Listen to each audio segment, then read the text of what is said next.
어느 날 이른 새벽 제자 아난다가 조용히 부처님 곁으로 다가왔습니다. 그의 얼굴에는 근심이 가득했고 두 손은 연꽃잎을 모으듯 조심스럽게 맞잡혀 있었습니다. 스승님, 그가 조용히 입을 열었습니다. 요즘 저잣거리의 사람들 사이에서는 이상한 소문이 돌고 있습니다.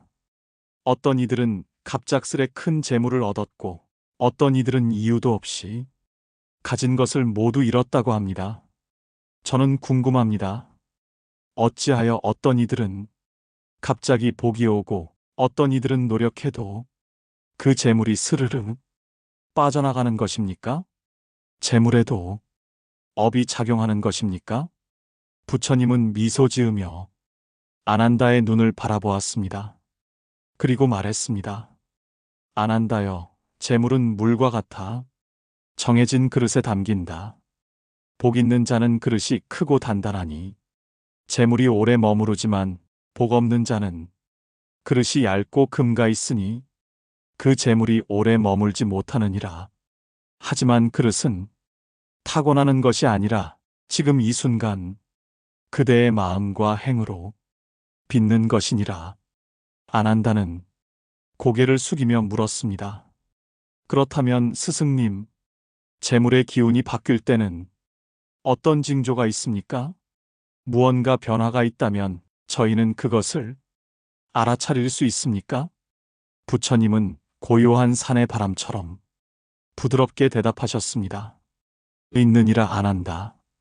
사람이 복의 그릇을 바꾸기 시작할 때 마음에도 삶에도 분명한 징조가 오느니라. 오늘은 그 징조들에 대해 너에게 말해주려 하마.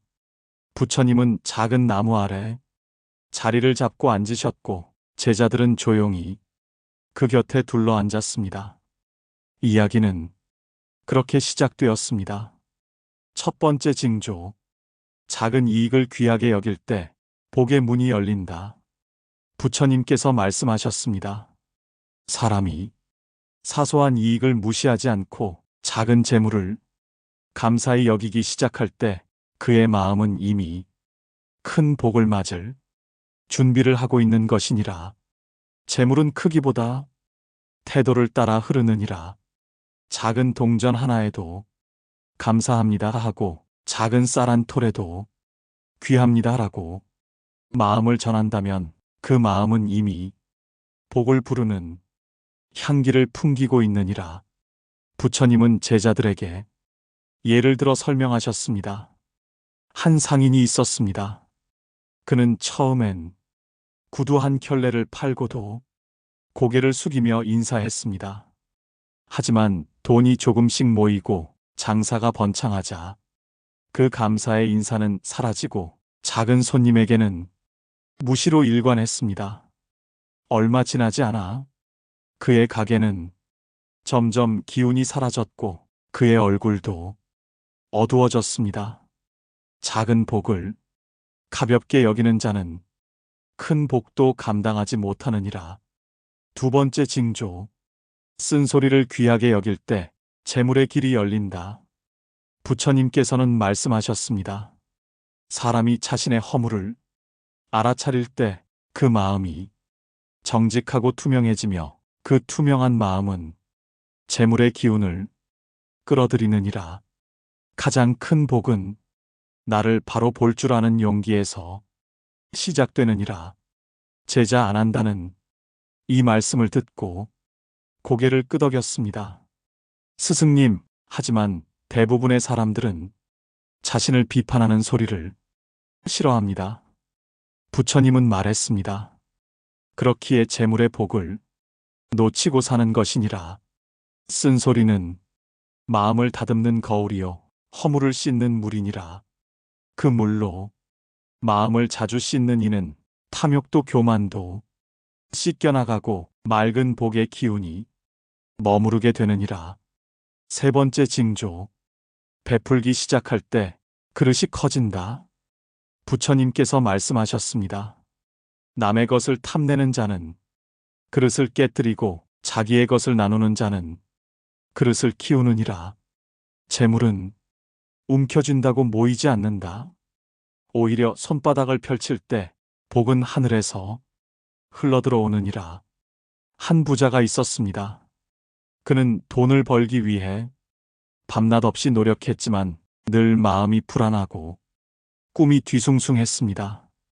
그러던 어느 날 길에서 굶주린 아이 하나에게 따뜻한 밥을 건넨 뒤 그날 밤은 오래간만에 고요하고 편안한 잠을 잤습니다. 그는 다음 날 부처님을 찾아가 말했습니다. 스승님, 저는 어제 단 한 끼의 공양을 베풀었을 뿐인데 어쩐지 마음이 너무나 평온했습니다. 부처님은 말씀하셨습니다. 그대의 마음이 맑아졌기 때문이다. 맑은 물에 복이 담기듯 맑은 마음에는 재물도 머무르느니라. 안 한다는 스승님의 말씀을 듣고 조용히 고개를 끄덕였습니다. 그리고 다시 물었습니다. 스승님, 그렇다면 사람의 마음이 재물의 기운을 끌어들이기도 하고 그 기운을 내쫓기도 하는 것입니까? 스승님께서는 부드럽게 대답하셨습니다. 그렇다 안 한다. 재물은 돌처럼 고정된 것이 아니니 그 사람의 마음결을 따라 흐르고 멈추느니라. 마음이 곧 복의 집이요 그릇이며 통로이니라. 네 번째 징조. 불평이 줄고 감사가 늘어날 때 운이 바뀐다. 스승님께서 말씀하셨습니다. 사람이 괴로움을 말하던 입술로 감사의 말을 하기 시작할 때 그의 운이 바뀌기 시작하느니라. 감사는 복을 부르고 불평은 복을 밀어내느니라. 제자 사리푸트라가 조심스럽게 물었습니다. 스승님, 고통 속에 있는 이가 어떻게 감사를 말할 수 있습니까? 스승님은 고요하게 눈을 감고 말씀하셨습니다. 발이 아파 걸을 수 없는 자는 걷는 이 그림자를 보며 감사할 수 있다. 밥을 굽는 자는 쌀한 톨이 귀함을 알아차릴 수 있다. 고통 속에도 감사는 피어날 수 있고 그 감사가 바로 복의 씨앗이 되느니라. 다섯 번째 징조. 집안의 다툼이 줄고 침묵이 늘 때 재물의 기운이 머문다. 스승님께서 말씀하셨습니다. 집은 말로 짓는 것이 아니라 기운으로 지어지느니라. 그 기운이 평온하면 재물이 머물고 그 기운이 어지러우면 재물도 도망가느니라. 가난은 단지 돈이 없는 상태가 아니다. 집안에 분노가 가득하면 그곳엔 복도 들어설 수 없느니라. 한 제자가 말했습니다. 스승님, 저희 집은 항상 다툼이 끊이지 않습니다. 부부도 자식도 늘 서로를 탓하고 그래서인지 이상하게 돈이 들어오질 않습니다. 스승님은 조용히 말했습니다. 말을 줄여라. 그리고 먼저 입을 닫고 마음을 여는 자가 복의 문을 여는 자이니라. 가정의 평온은 재물보다 먼저 오는 복이니 그 복이 자리할 곳을 만들면 재물도 머물게 될 것이다. 여섯 번째 징조. 지출을 아까워하지 않고 의미 있게 쓸 때 복이 쌓인다.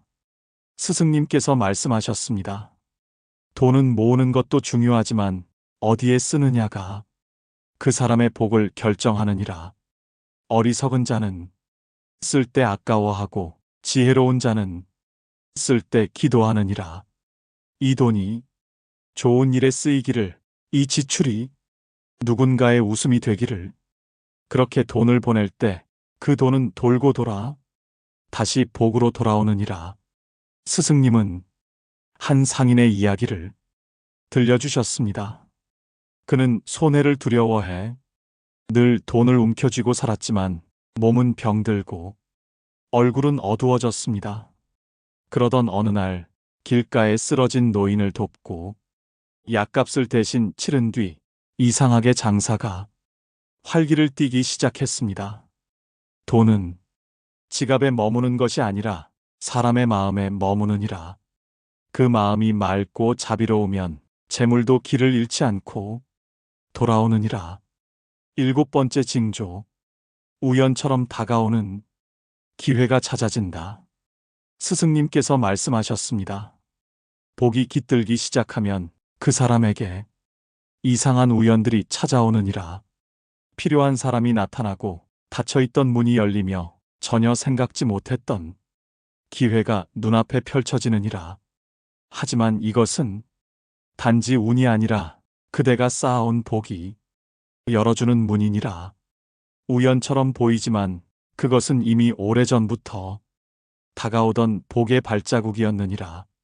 제자 목갈라나는 감탄하며 말했습니다.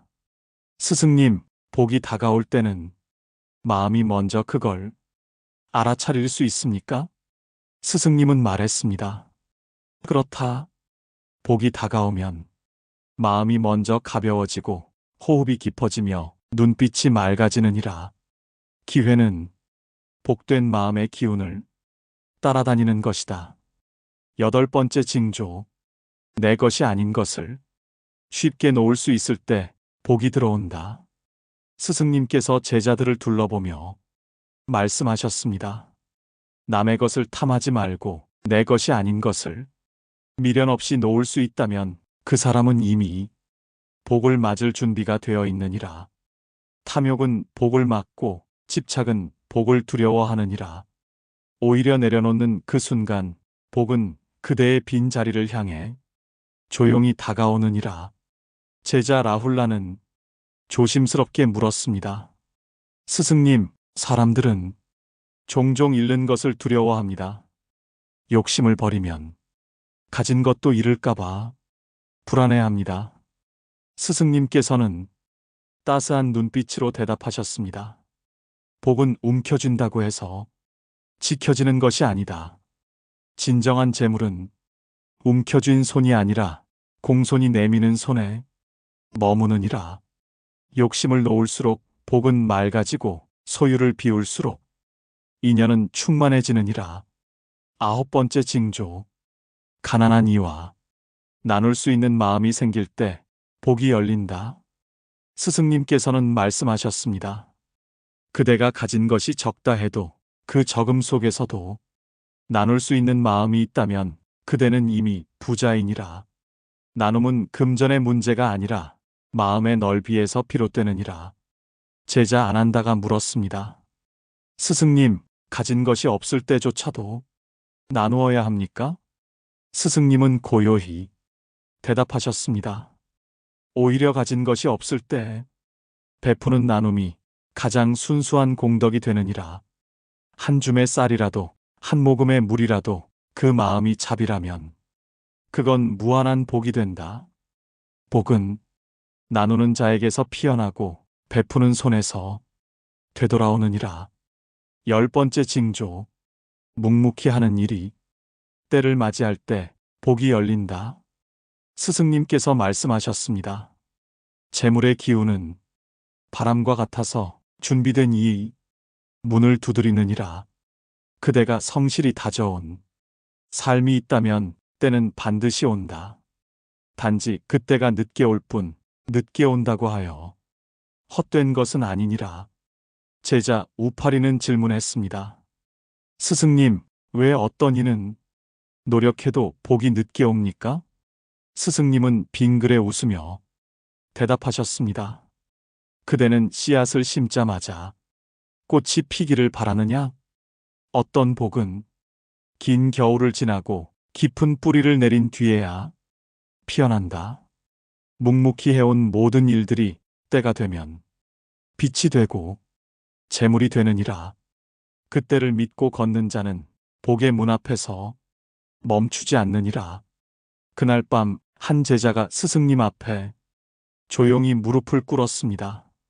스승님, 저는 재물을 얻고자 수없이 기도했습니다. 하지만 아무 일도 일어나지 않았고 되려 삶은 더 팍팍해졌습니다. 저는 복이 없는 사람입니까? 스승님은 조용히 제자의 눈을 바라보며 말씀하셨습니다. 그대여, 그대는 기도는 하였으되 마음을 돌이키지는 않았구나. 복은 마음을 담는 그릇이다. 기도란 하늘에 비는 것이 아니라 자신을 밝히는 것이니라. 탐욕을 놓고 말을 맑히고 행동을 바르게 하는 것이 곧 가장 깊은 기도이니라. 제자는 조용히 눈을 감으며 말했습니다. 스승님, 그럼 저는 지금부터라도 기도를 바꾸겠습니다. 무엇을 달라기보다 제 마음을 고요히 하겠습니다. 스승님은 미소 지으며 말했습니다. 그것이 바로 복이 들어서는 첫 순간이니라. 그대 마음이 복이면 세상은 그대에게 복으로 돌아오느니라. 그날 밤 제자는 스승님의 앞에 두 손을 모았습니다. 그리고 깊은 숨을 들이마시며 말했습니다. 스승님, 이제 알겠습니다. 복은 구하는 것이 아니라 내 안에서 피워야 할 꽃이었습니다. 재물을 향한 기도가 아니라 내 마음을 돌이키는 수행이 먼저였습니다. 스승님은 고요한 산사의 바람을 느끼며 조용히 고개를 끄덕였습니다. 그대가 그것을 알아차렸으니 이미 복의 문 앞에 다다른 것이니라. 이제는 그 문을 두드리기만 하면 되느니라. 오늘 영상이 그대 마음에 조용한 등불 하나 켜졌기를 바랍니다. 혹시 오늘 이야기 중 가장 깊이 와닿은 문장이 있다면 댓글로 남겨주세요. 그대의 한 문장이 또 다른 누군가에게 복을 여는 징조가 될지도 모릅니다. 그리고 지금 그대 마음속 복의 문이 열리는 작은 떨림이 느껴졌다면 그 길을 따라 고요히 걸어가 보세요. 오늘도 함께 해주셔서 진심으로 감사합니다. 부처님의 지혜가 그대 삶을 조용히 밝혀주는 빛이 되길 기도합니다. 감사합니다.